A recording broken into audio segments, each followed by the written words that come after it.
नमस्कार दोस्तों, UPSC mains answer writing practice at Study IQ में आप सबका वापस स्वागत है।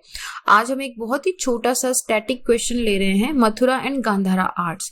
जीएस 1 में जनरली जो आर्ट्स वाला सेक्शन है उसमें से बहुत स्टैटिक क्वेश्चंस आते हैं, करंट से रिलेवेंट ज्यादा आते नहीं है।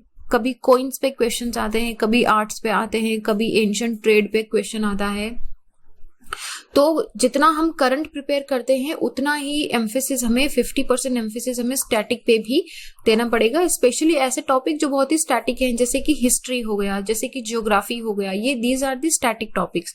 तो आज हमने एक स्टैटिक टॉपिक का क्वेश्चन लिया है मथुरा एंड गांधारा आर्ट्स पे। मेरा नाम संतोष चौधरी है, मैं सीएससी 2018 की सिलेक्टेड ऑफिसर हूं। आप मुझसे इंस्टाग्राम पे जुड़ सकते हैं, little_simple_बुद्धा पे। आपको यूपीएससी से रिलेटेड अगर कोई भी क्वेश्चन है तो आप मुझे यहाँ पे एक मैसेज भी ड्रॉप कर सकते हैं। आज का जो टॉपिक है वो हमारा GS 1 का salient aspects of art forms, literature and architecture from the ancient to modern times है। इसके अंदर आज हमने आर्ट्स वाला क्वेश्चन लिया है। यहाँ पे क्वेश्चन क्या है, देखो। Mathura school was a great centre of arts and sculptures during the early historic period. Okay, how did it differ from the Gandhara school?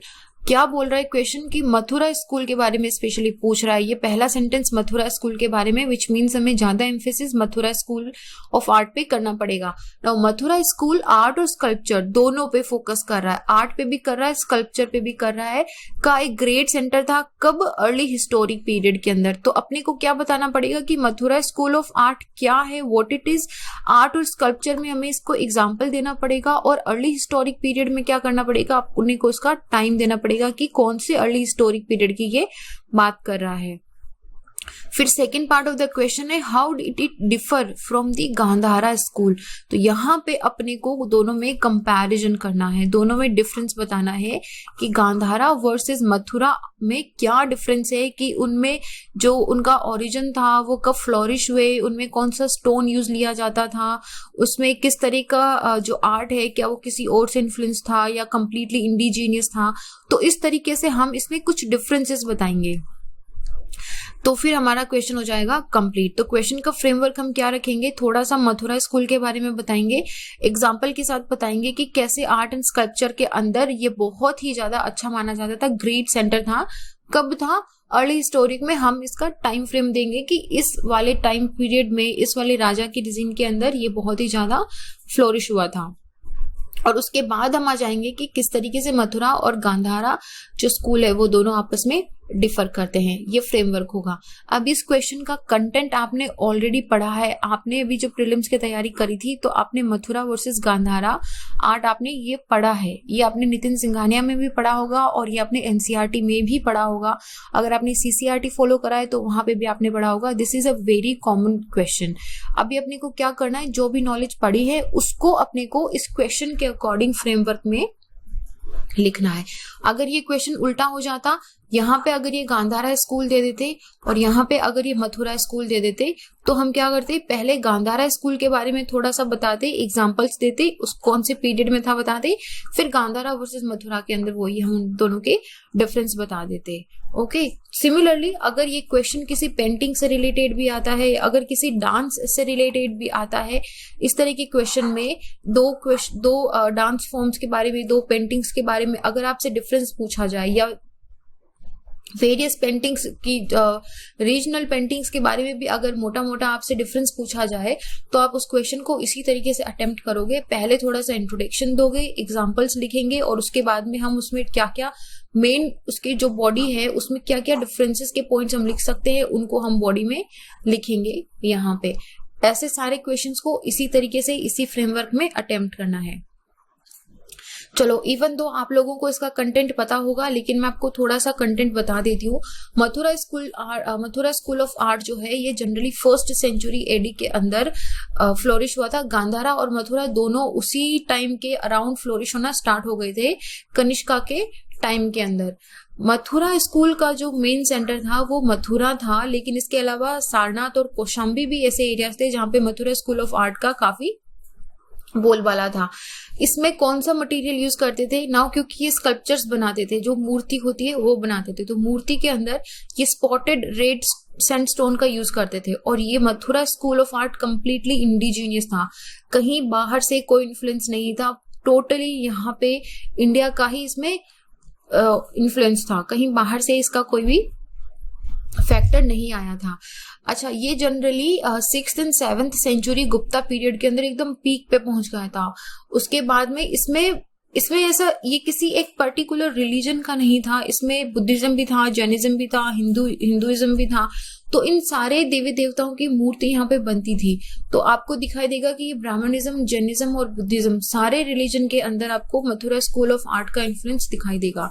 ये जनरली इमेजेस क्रिएट करते थे बुद्धा की एंड लाइक जैन तीर्थंकर जो हमारे थे, इनकी जो इमेजेस हैं, जो मूर्तियां हैं, उनको स्टैचूज को ये बनाते थे। इनिशियली इनकी जो इमेजेस बनती थी बुद्धा की और जो बोधिसत्वा की, वो काफी हैप्पी एंड फ्लैशी फिगर्स होते थे with little spirituality about them. उसके बाद में जैसे जैसे ये और ज्यादा इवॉल्व करता गया, इसमें जो मूर्ति बनाने की कला है उसमें भी थोड़ा बहुत चेंज आता गया, मतलब जो मूर्ति के भाव होते हैं वो मूर्ति के भाव धीरे धीरे बदलते गए।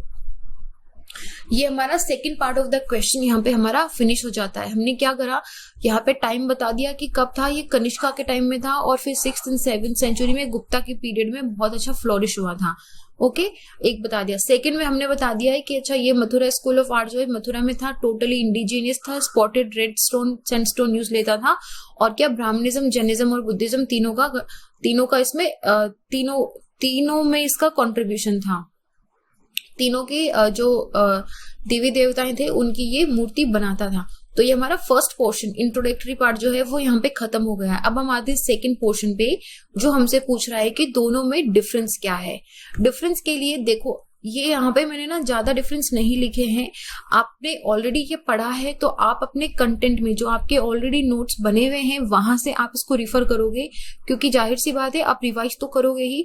तो वही रिवीजन में आप क्या करना कि ज्यादा अगर पूरा याद नहीं रहता है तो हमेशा एक छोटी नोटबुक के अंदर कीवर्ड्स लिख लिया करो, ठीक है। जैसे स्टोन का कीवर्ड है तो कौन सा, इसमें रेड सैंडस्टोन यूज होता है, बस इतना सा लिख दिया, रेड सैंडस्टोन। उसके बाद जैसे कि रिलीजन की बात करेंगे तो हम लिख लेंगे कि अच्छा ये सिर्फ बौद्धिज्म का है या फिर ये Jainism plus Buddhism plus Brahmanism का है, तीनों का है, हम लिख लेंगे। फिर लिख लेंगे कि अच्छा इसमें इन्फ्लुएंस किसका है, अच्छा ये इंडिजीनियस है, और इसमें क्या है कि ग्रेको रोमन का इन्फ्लुएंस है। तो इस तरीके से कीवर्ड्स के अंदर नोट्स बना लेंगे। तो अभी नेक्स्ट टाइम जब आप रिवाइज करोगे तो आपको इसको रिवाइज करने में 2-3 मिनट भी नहीं लगेंगे और आपका पूरा का पूरा टॉपिक रिवाइज हो जाएगा। पूरी लाइन लिख के नोट्स बनाने की जरूरत नहीं है, उसमें बहुत टाइम लगता है और उसमें रिवीजन में भी काफी समय लगता है। तो हम स्मार्ट स्ट्रैटेजी लेंगे और हम कीवर्ड्स के अंदर अपने नोट्स बनाएंगे। तो अभी हमारे डिफरेंस में क्या है, देखो सबसे पहले एरिया, कौन से एरिया के अंदर इसका इन्फ्लुएंस था। गांधारा स्कूल जो आर्ट है जनरली अफगानिस्तान में था। तो ये लाइक मैं जब मेरी प्रिपरेशन चल रही थी तो मैं काफी कंफ्यूज हो जाती थी गांधारा और मथुरा के अंदर।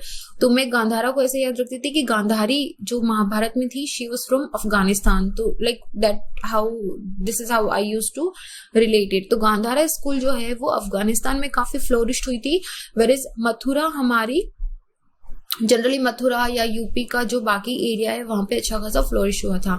अच्छा, इन दोनों का टाइम पीरियड में दोनों स्टार्ट तो 1st सेंचुरी में ही हुए थे, लेकिन जो पीक टाइम था वो मतलब कब से कब तक चला, इनका क्या टाइमलाइन था, उसमें गांधारा स्कूल ऑफ आर्ट लगभग 1ली से 5वीं शताब्दी तक चला था एडी, वेरिस जो मथुरा था वो 1ली से 12वीं शताब्दी एडी तक अच्छा खासा फ्लोरिश हुआ था। तो आप देखो कि गांधारा जो स्कूल है वो इतना ज्यादा नहीं चला जितना कि मथुरा चला है, इवन दो गांधारा इंडिजीनियस नहीं था, इसमें एक्सटर्नल इन्फ्लुएंस था, और मथुरा जो है वो अपना पूरा का पूरा इंडिजीनियस था, इसमें किसी और सभ्यता का इसके अंदर इन्फ्लुएंस नहीं था। जैसे कि अपना अगला पॉइंट यही है कि जो गांधारा स्कूल ऑफ आर्ट है ये ग्रीक एंड मैकडोनियन जो एरिया था वहां में किस तरीके से आर्ट बनते थे, आप इनकी इमेजेस जब देखोगे तो आपको बहुत रेलेवेंट लगेगा कि जो ग्रीक स्टैच्यूज होते हैं उनका और जो गांधारा में बुद्धिज्म के बुद्ध के जो स्टैचूज बनते थे उनमें बहुत सिमिलरिटीज हैं, उनके भाव बहुत सिमिलर हैं, उनके जो आपको जो फॉर्मेशन का तरीका है वो भी काफी सिमिलर सा होता था। Where is Mathura school of art ना कंप्लीटली इंडिजिनियस था, कोई एक्सटर्नल इन्फ्लुएंस में था ही नहीं। अच्छा, रिलीजियस इन्फ्लुएंस की बात करते हैं। रिलीजियस इन्फ्लुएंस में क्या था कि गांधारा स्कूल ऑफ आर्ट ना बुद्धिज्म का था। जनरली उसमें हम ऐसा एकदम एब्सोल्यूट नहीं बोल सकते कि टोटली बुद्धिज्म से इन्फ्लुएंस था क्या, लेकिन मोस्ट ऑफ मैक्सिमम इसका जो इन्फ्लुएंस है वो बुद्धिज्म से आता है। वेयर मथुरा के अंदर बुद्धिज्म, जैनिज्म और हिंदुइज्म इन सब का इन्फ्लुएंस था। तो ये यहाँ पे हमने एक्सटर्नल और रिलीजियस इन्फ्लुएंस की बात हमने देखी है। अच्छा, मटेरियल की बात करते हैं। मथुरा के अंदर अभी हमने देखा कि वो स्पॉटेड रेड सैंडस्टोन यूज लेते थे। आप गूगल पे जाके इमेजेस देखना Mathura and Gandhara school of art की, तो आपको एक बहुत ही डिस्टिंक्टिव डिफरेंस सा दिख जाएगा। फिर इस गांधारा स्कूल ऑफ आर्ट में क्या था कि ये ग्रे या फिर ग्रे सैंडस्टोन, ब्लूइश ग्रे या फिर ग्रे जो सैंडस्टोन था वैसा यूज करते थे। अच्छा, एक्सप्रेशन की बात करते हैं। एक्सप्रेशन में क्या है ना कि जो गांधारा वाले बुद्धा थे उनमें कामनेस थी, बहुत ही एक्सप्रेशन ऑफ कामनेस उनका सेंटर पॉइंट था। किसमें? गांधारा वाले बुद्धा में। फिर इस मथुरा बुद्धा के अंदर वो बहुत ही डिलाइटेड मूड में रहते थे, एकदम ऐसे सीटेड इन पद्मासना, जो हम लोग भी बैठते कभी कभी पद्मासना में बैठते हैं। राइट हैंड अभय मुद्रा में होता था, लेफ्ट हैंड जो है वो generally it hand on the left thigh पे रखते थे कि मस्क्यूलिनिटी दिखती थी उसकी। तो ये काफी देखो आपकी किस तरीके से उसको बनाया है, किस फॉर्मेशन में क्या भाव दिया है उसको, ये बिल्कुल ही अलग हो जाता था। अच्छा, हेलो क्या होता है? जो आपने देखा होगा हमारे देवी देवताओं के पीछे ना एकदम ऐसे चक्र टाइप बना हुआ रहता है ना, तो जो चक्र टाइप होता है उसको हेलो बोलते हैं। तो गांधारा स्कूल में हेलो नहीं बनाया जाता था, जनरली एकदम सिंपल जो हेड है वही होता था। ये सिंपल हेड बनाते थे, इसके पीछे ये हेलो नहीं बनाते थे इस तरीके से। लेकिन मथुरा के अंदर ना ये वाला जो हेलो बनता था ये इस तरीके से, देखो मेरा आर्ट तो बिल्कुल भी अच्छा नहीं है but I will just try. इस तरीके से हेलो बनाते थे और उसको बहुत अच्छे से डेकोरेशन भी होता था। किसमें? मथुरा स्कूल के अंदर। तो ये एक मेजर डिफरेंस है। तो ये आपके मेजर पॉइंट्स हो जाएंगे डिफरेंसेस के बारे में। आप इसमें और भी ज्यादा पॉइंट ऐड कर सकते हो जब आप अपने नोट्स में से पढ़ोगे, तो जितना ज्यादा कर दोगे उतना ही ज्यादा अच्छा रहेगा। लेकिन बस टाइम का और वर्ड लिमिट का ध्यान रखना कि दोनों को क्रॉस ना करो। अच्छा, इसमें जब आप कंक्लूजन में आओगे तो थोड़ा सा आप अमरावती और सारनाथ के बारे में भी एक लाइन में लिख देना कि ये वाली जो स्कूल्स हैं ये भी रिलीजन से काफी इंस्पायर्ड थी और इन्होंने भी काफी रिच हेरिटेज यहाँ पे रखा था। अच्छा, आर्ट ऑफ इंडिया जो है वो it constitute a unique chapter in the history of human endeavour. It unveils the deepest recesses of the human mind and offer a mirror to the Indian soil. ये एक बहुत ही ऐसे सुंदर सा artistic सा लाइन है कि जिसके साथ आप अपने क्वेश्चन को एंड कर सकते हो। नहीं याद रहता है तो कोई बात नहीं, इसको लिखना बिल्कुल जरूरी नहीं है। जिस तरीके से आपने आंसर खत्म करा है उसी तरीके से आप लिख सकते हो कि अभी भी किस तरीके से गांधारा और जो मथुरा आर्ट है वो हमारे जो ट्रेडिशनल आर्ट्स हैं उनको अभी भी किस तरीके से इन्फ्लुएंस करता है। सिंपल नोट पे आप क्वेश्चन यहाँ पे फिनिश कर सकते हो। तो हो गया हमारा क्वेश्चन का कंप्लीट आंसर।